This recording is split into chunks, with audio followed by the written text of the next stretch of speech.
Hello everyone, welcome back to my channel. मैं doctor Ranjana Gupta आज BSc second year की series में जो टॉपिक स्टार्ट करूंगी उसका नाम है रेस्पिरेटरी सिस्टम ऑफ प्रॉन। इससे पहले मैं मॉर्फोलॉजी, अपेंडेजेस और डाइजेस्टिव सिस्टम ऑफ प्रॉन जो है वो डिस्कस कर चुकी हूँ। यदि आप लोगों को इनमें से कोई भी टॉपिक पढ़ना है, समझना है, तो आप मेरे उन वीडियोज़ को देख सकते हैं। रेस्पिरेटरी, अब हमें पता है कि प्रॉन के अंदर जो रेस्पिरेशन है वो गिल्स के द्वारा होता है। तो इसके अंदर हम देखते हैं कि कौन कौन से पार्ट्स हैं जो कि रेस्पिरेशन में रोल प्ले करते हैं। तो इसके अंदर lining of gill cover, that is branchiostegite. जो इसका गिल्स होते हैं उन गिल के ऊपर एक कवरिंग होती है पूरी, उसे हम बोलते हैं ब्रैंकियोस्टर्गाइट्स। जब जो वाटर फ्लो होकर आता है तो इन्हीं के ऊपर से फ्लो करता है। इसके बाद हम बात करते हैं 3 पेयर ऑफ एपिपोडाइट्स। ये एपिपोडाइट्स जब प्रॉन की अपेंडिजेस पढ़ाई थी तो मैंने आपको वहाँ पर दिखाए थे कि कुछ अपेंडिजेस के ऊपर जो है लीफ लाइक स्ट्रक्चर्स प्रेजेंट थे। उन अपेंडिजेस को इसलिए हमने बताया भी था कि they are respiratory in function. So वो जो होते हैं वो एपिपोडाइट्स होते हैं। 8 पेयर गिल्स और ब्रैंकी, इसमें जो गिल्स का नंबर है दैट इज़ 8 पेयर, जिन्हें हम ब्रैंकी भी कहते हैं। और ये जो नंबर ऑफ 8 पेयर गिल्स हैं ये बोथ साइड प्रेजेंट होते हैं। तो both side present in 2 large Gill chambers. जो गिल चैम्बर है उसके अंदर दोनों साइड में ये प्रेजेंट होते हैं। और जो गिल चैम्बर होता है वो एंटीरियरली ओपन होता है, पोस्टीरियर एंड वेंट्रल साइड, मतलब तीनों साइड से ये जो गिल चैम्बर है इसका मतलब जो गिल चैम्बर है वो 3 साइड से ओपन है, anterior, posterior and ventral side से। तो जब वाटर फ्लो करके एंटीरियर साइड से एंटर करता है तो वहाँ पर जब गिल के ऊपर से जो वाटर क्रॉस होता है उनके ऊपर से फ्लो करता है तो वहाँ पर गैसियस एक्सचेंज होता है। और उसके बाद वो पोस्टीरियर एंड से जो ऑक्सीजनेटेड वाटर है वो पोस्टीरियर एंड से पास आउट होता है। अब बात करते हैं एक एक जो इसके पॉइंट्स हैं उसको हम देखते हैं कि इसके अंदर जो है क्या क्या होते हैं। तो गिल कवर्स की बात हम करें तो इसके अंदर गिल कवर्स हैं। They are thin membranous structure and highly vascular which contain minor blood lacunae. Blood lacunae means blood spaces. तो जो गिल कवर हैं उसके अंदर भी जो है ब्लड स्पेसेस होते हैं जहाँ पर गैसियस एक्सचेंज होता है, मतलब कार्बन डाइऑक्साइड और ऑक्सीजन जो है उनका एक्सचेंज होता है। सेकेंड है एपिपोडाइट्स। ये 3 पेयर मैंने आपको बताई दी, highly vascular, given out from the coxal segment of the maxillipeds. मैंने आपको जो अपेंडेजेस पढ़ाई थी उसमें बताया था, जो मैं आपको बता रही थी। तो कॉक्सल सेगमेंट, जब हमने अपेंडेजेस पढ़ी थी आपको मैंने उसके जो सेगमेंट्स बताए थे, कॉक्सा, नेथोबेस। तो जो कॉक्सा वाला पार्ट होता है, कहीं कहीं प्री कॉक्सा भी प्रेजेंट होता है, जनरली कॉक्सा होता है।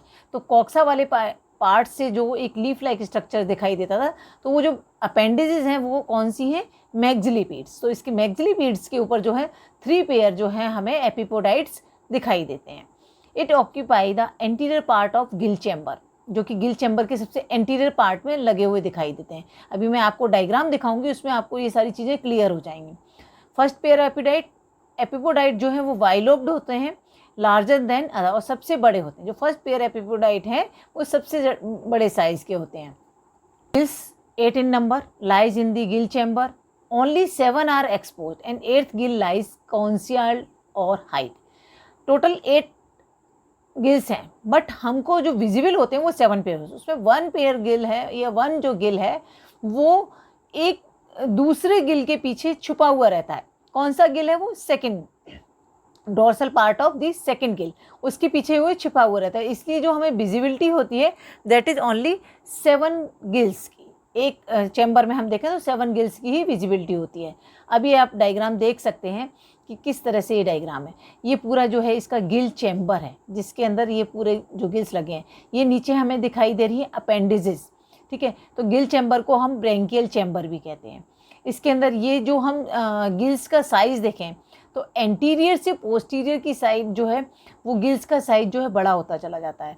कुछ कुछ जो शेप होती है इनकी सिकल शेप, हंसियाकार होते हैं, सी शेप, ठीक है। तो यहाँ पर एपिपोडाइट जो मैंने कहा था मैक्सिलिपीड से अटैच रहते हैं, तो ये मैक्सिलिपीड्स हैं और वहाँ पर ये एपिपोडाइट जो है वो लगे रहते हैं। तो यहाँ पर ये हो गए आपके एपिपोडाइट्स। इसके बाद जो है स्कैफोग्नाथाइट होते हैं, उसके बाद ये जो है ये है स्केफोग्नाथाइट।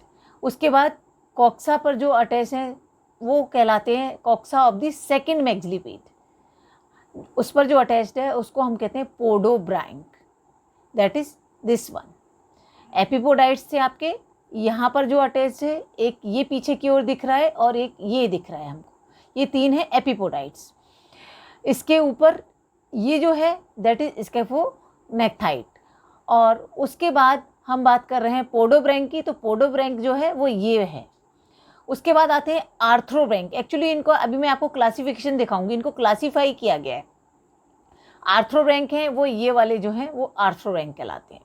उसके बाद जो सारे जो पीछे हमें दिखाई दे 1 2 3 4 5 ये जो हैं they are pleurobranch and 5 in number. Arthrobranch 2 in number, pleurobranch 5 in number. ठीक है, जो आर्थ्रोब्रैंक हैं वो थर्ड मैक्सिलिपेड से attached with the membrane of the third maxilliped. Third maxilliped की जो मेम्ब्रेन है उससे अटैच्ड रहते हैं। तो इस तरह से जो गिल चैम्बर के अंदर जो हमें गिल्स हैं वो अरेंज दिखाई देते हैं। यहाँ से वाटर करंट एंटर करता है और इसके ऊपर से फ्लो करता है। मैंने कहा था कि मैं आपको क्लासीफाई करके बताऊंगी कि किस तरह से क्लासिफिकेशन हमें उसका। तो टाइप्स ऑफ गिल्स को मैंने 3 कैटेगरी में डिवाइड करके बताया है। पहले होते हैं हमारे पोडोब्रैंक, और इन्हें हम फुट गिल्स भी कहते हैं, क्योंकि जो फुट गिल्स हैं they attached with the coxa of an appendage that second maxilliped. Podobranch जो है वो सेकंड मैक्सिलिपेड से अटैच्ड रहते हैं। सेकंड होते हैं आर्थ्रोब्रैंक, और जिन्हें हम जॉइंट गिल्स भी कहते हैं। तो they are attached with arthrodial membrane jointing a limb with the body.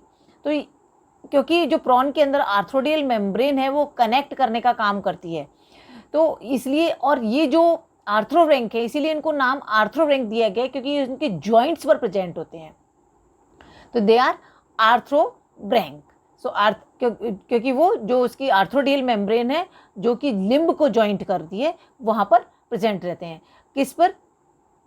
Each third maxilliped, and they are 2 in number. Third maxilliped पर अटैच्ड रहते हैं। और लास्ट होते हैं हमारे प्लूरोब्रैंक, और जिन्हें हम साइड गिल भी कहते हैं। तो ये प्लूरोब्रैंक की हम बात करें, attached with lateral wall of segment bearing the limbs, है ना। साइड जो वॉल होती है लेटरल साइड पे उससे अटैच रहते हैं, और दे आर 5 गिल्स। अब एक ब्रेंकियल फॉर्मूला, इनको लर्न करने के लिए एक बहुत सिंपल तरीका है कि हम इसको कितने गिल्स कहाँ पर अटैच्ड होते हैं, तो उसके लिए एक फॉर्मूला दिया गया है, दैट इज़ ब्रेंकियल फॉर्मूला। तो आप देखिए ये ब्रेंकियल फॉर्मूला जो है किस तरह प्रिपेयर किया जाता है। यहाँ पर हम मेंशन करेंगे अपेंडेजेस, फिर कितने एपिपोडाइट हैं, कितने पोडोब्रैंक हैं, कितने ऑर्थ्रोब्रैंक हैं और कितने प्लूरोब्रैंक हैं। ठीक है, अटैचमेंट के बेस पे यहाँ पे हमने फर्स्ट मैक्सिलिपेड पे कौन से हैं, सेकंड पर कौन से हैं, थर्ड पर कौन से हैं, और first to fifth walking leg पर कौन से। तो एपिपोडाइट की बात करें तो एपिपोडाइट फर्स्ट मैक्सिलिपेड, सेकंड मैक्सिलिपेड और थर्ड मैक्सिलिपेड, हर एक पे एक एक जो है एपिपोडाइट होता है।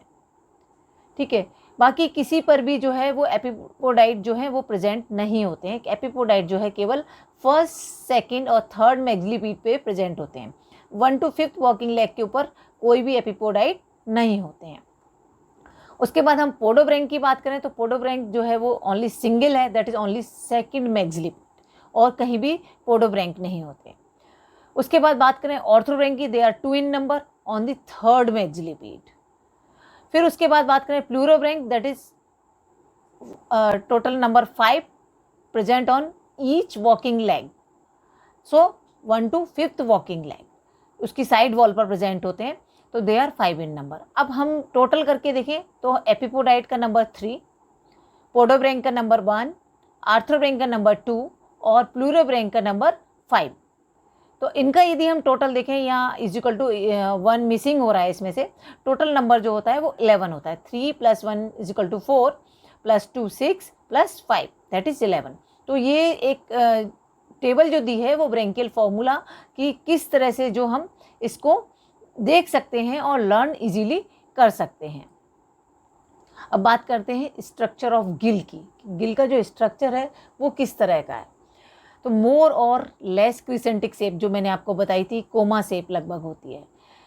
इसमें इनको हम फिलोब्रैंक भी कहते हैं क्योंकि लीफ लाइक दिखाई देते हैं। लीफ में जैसे कि सेंटर में एक एक्सिस दिखाई देती है, उसकी तरफ निकली हुई हमें उनका जो वेन्स हैं वो दिखाई देती है। तो यहाँ पर लीफ लाइक स्ट्रक्चर है, that is each of them consist of 2 rows of leaf like rhomboidal gill plates arranged like leaves of a book at the right angle of long narrow axis। मैं आपको पहले diagram दिखा देती हूँ, ये आप देख सकते हैं डायग्राम। तो ये क्या है, यहाँ पर हम देख सकते हैं ये पूरी जो है ये एक्सिस है और ये लॉन्गिट्यूडनल एक्सिस है। इस पर क्या है, पूरा जो दोनों साइड मेन एक्सिस पर दोनों साइड जो है गिल लगे हुए हैं, तो इसीलिए इनको हम कहते हैं 2 rows हो गई। तो इसीलिए जो ये गिल्स हैं वो बाईपेक्टिनेट टाइप के हैं। जब मेन एक्सिस के दोनों साइड जो हैं गिल्स लगे हों तो हम उन्हें बाईपेक्टिनेट कहते हैं। अब गिल प्लेट्स, अब जब इनको हम जैसे थोड़ा सा मूव करें तो हम देखेंगे, ये मैंने जो मीडियन लॉन्गिट्यूडनल एक्स ग्रूव है और उससे ये जो गिल प्लेट है एक्सिस पर लगी हुई है। तो जो गिल प्लेट है इस एक्सिस पर लगी हुई और ये जो एक्सिस है वो मीडियन लॉन्गिट्यूडनल एक्सिस से या मीडियन लॉन्गिट्यूडनल ग्रूव से अटैच रहती है। तो इसके दोनों साइड जो है हमें गिल प्लेट्स दिखाई दे रही हैं, इसीलिए लीव्स हैं बुक लाइक दिखाई देती हैं। So each gill is attach to the wall of thorax by gill roots. जो गिल रूट्स हैं उसके थ्रू जो है थोरैक्स से अटैच रहती है, which nerves and blood channels enter, जहाँ से इसमें नर्व्स और ब्लड चैनल्स जो हैं वो एंटर करते हैं। अब वापस हम वहीं पर आती हूँ। तो a deep median longitudinal groove runs between the 2 rows of diverging Gill plates. जो मैंने आपको मीडियन लॉन्गिट्यूडनल 2 जो रोज हैं जिन्हें हम डाइवर्जिंग रोज गिल प्लेट्स होती हैं, वहाँ पर लॉन्गिट्यूडनल मीडियन एक्सिस होती है, मीडियन ग्रूव होती है और each gill is attach to the middle to the wall of thorax by gill root through which nerves and blood channels enter. Blood supply in the gills जो है वो हम देखें तो 3 लॉन्गिट्यूडनल ब्लड चैनल्स जो होते हैं वो इसके थ्रू पास होते हैं। कौन कौन से होते हैं उसका भी डायग्राम में आपको मैं अभी शो करूँगी। 2 लेटरल लॉन्गिट्यूडनल चैनल्स होते हैं और 1 मीडियन लॉन्गिट्यूडनल चैनल होता है जो एपेक्स ऑफ गिल बेस से जाता है। जो अब lateral channels connected together by ये कनेक्शन ट्रांसवर्स कनेक्शन, जो लेटरल का चैनल्स होते हैं वो ट्रांसवर्स कनेक्शंस के द्वारा अटैच रहते हैं। Each Gill plate the lateral channel of this side gives off a cylinder marginal channel. जो गिल प्लेट से लेटरल चैनल्स निकलते हैं वो सिलेंडर मार्जिनल चैनल्स से जाके अटैच होते हैं या फ्यूज़ करते हैं, which runs all along the margin and then finally join with the median longitudinal channel. तो ये देखिए ये डायग्राम है, ठीक है, ये ओपन इस तरह से दिखाया गया है। अब पहले तो आप इस डायग्राम को देख लीजिए, ये मीडियन लॉन्गिट्यूडनल चैनल है, ठीक है, ये कनेक्टेड है सेंट्रली। उसके बाद ये जो यहाँ से देखिए दोनों साइड जो जा रहे हैं दैट इज मार्जिन, जो पूरे गिल को जो गिल प्लेट है उसको कवर कर रहे हैं। और यहाँ पर ये जो दोनों चैनल दिख रहे हैं that is lateral longitudinal channel. तो लेटरल लॉन्गिट्यूडनल चैनल से ये कनेक्टेड है। तो जब डीऑक्सीजनेटेड वाटर जो एंटर करता है वो यहाँ से एंटर करता है और जब इस पर फ्लो करता है तो यहाँ पर गैसियस एक्सचेंज हो जाता है, एक्सचेंज के बाद इसके थ्रू वो एंटर कर जाता है। अब हम इस वाले डायग्राम को भी थोड़ा समझें। ये आपका मीडियन लॉन्गिट्यूडनल चैनल हो गया, ये दोनों लेटरल लॉन्गिट्यूडनल चैनल हो गए आपके। अब हमने कहा था कि जो मीडियन लॉन्गिट्यूडनल चैनल है उससे जो है ट्रांसवर्स कनेक्शन निकलते हैं, connection with efferent branchial channel, ठीक है। और जो लेटरल है वो भी ट्रांसवर्सली कनेक्टेड है, उनसे भी आपको यहाँ पर कनेक्शंस दिख रहे हैं, connection with efferent branchial channel. मैंने आपको बताया था कि जो डीऑक्सीजनेटेड वाटर है वो इनके थ्रू आएगा, इनके थ्रू एंटर करेगा, मीन्स लेटरल लॉन्गिट्यूडनल चैनल के थ्रू एंटर करेगा, ठीक है। और यानी ये कैसे, ये यानी डिफरेंट बॉडी पार्ट से डीऑक्सीजनेटेड जो ब्लड है उसको लेके आएगा, क्योंकि एफरेंट जो ब्रैंकियल चैनल्स होते हैं वो हमेशा इम्प्योर ब्लड या डीऑक्सीजनेटेड ब्लड को लेके आते हैं। यहाँ से जब आएगा तो वो पूरा यहाँ जो प्लेट है गिल प्लेट उसके थ्रू फ्लो करेगा और इस पर जब फ्लो करेगा तो यहाँ गैसियस एक्सचेंज होगा और फिर वो जो अब यहाँ से देखिए आप, गैसियस एक्सचेंज हो गया, गैसियस एक्सचेंज होने के बाद वो मीडियन लॉन्गिट्यूडनल चैनल के अंदर चला जाएगा। मीडियन लॉन्गिट्यूडनल चैनल जो है वो कनेक्टेड है इफरेंट ब्रैंकियल चैनल, मीन्स यहाँ पर ऑक्सीजनेशन हो गया। ऑक्सीजनेशन हो गया तो अब डिफरेंट बॉडी पार्ट्स को यहाँ से जो है वो ऑक्सीजनेटेड जो ब्लड है वो सप्लाई हो जाएगा। तो इस तरह से यहाँ पर ये गैसियस एक्सचेंज जो है होता है। अब यहाँ पर मैंने किस तरह से सर्कुलेशन होता है वो मैंने एक फ्लो चार्ट के थ्रू बताया है। जैसे deoxygenated blood from the body collected by efferent branchial channel sends to gill, enter to the gill roots, gill roots में आएगा पहले, थ्रू मीन्स तो गिल रूट्स होंगी वो कनेक्टेड रहेंगी ट्रांसवर्स कनेक्शन से, ठीक है। ट्रांसवर्स कनेक्शन जो है वो कनेक्टेड रहेंगे लेटरल लॉन्गिट्यूडनल चैनल से। अब जब लेटरल लॉन्गिट्यूडनल चैनल में आ गया तो फिर मार्जिनल लॉन्गिट्यूडनल चैनल्स जो हैं वो उन पर फ्लो करेगा और थ्रू इफरेंट ब्रैंकियल चैनल, अब जो मार्जिनल लॉन्गिट्यूडनल चैनल से जब वो पूरा एक्सचेंज हो जाएगा वो फिर चला जाएगा इफरेंट ब्रैंकियल चैनल के अंदर, और वहाँ से जो है फिर वो पेरिकार्डियम मीन्स हार्ट के अंदर, हार्ट वॉल के अंदर या हार्ट की कवरिंग के अंदर जो है वो सप्लाई हो जाएगा। अब हम थोड़ा सा मैकेनिज्म भी देख लें। The scaphognathite that is exopodite of each maxilla lies anteriorly inside the gill chamber. सबसे आगे जो है वो एक्सोपोडाइट प्रेजेंट होते हैं। बाय द वाइब्रेटिंग मूवमेंट, उनके अंदर जो है कॉन्स्टेंटली वाइब्रेशंस होते हैं, तो जो वेव एक्शन जो है जनरेट हो जाता है, तो वेव आउट फ्रेश वाटर, तो जिससे क्या है जो वाटर है वो एंटीरियर एंड से या एंटीरियर ओपनिंग से जो है गिल चैम्बर के अंदर एंटर कर जाता है, form of water current. Water flows over the branchiostegite gill and epipodite which richly supplied with blood.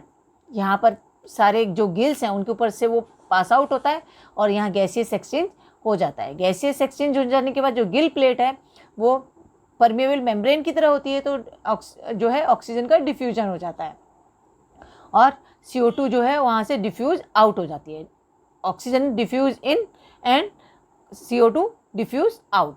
इस तरह से जो है फिर जो डीऑक्सीजनेटेड वाटर है वो गिल स्लिट्स होती हैं उनके द्वारा बॉडी से बाहर निकाल दिया जाता है। तो इस तरह से जो प्रॉन है उसके अंदर जो है रेस्पिरेशन की जो प्रोसेस है वो कंप्लीट होती है। आई थिंक आप लोगों को समझ में आ गया होगा। Thank you so much.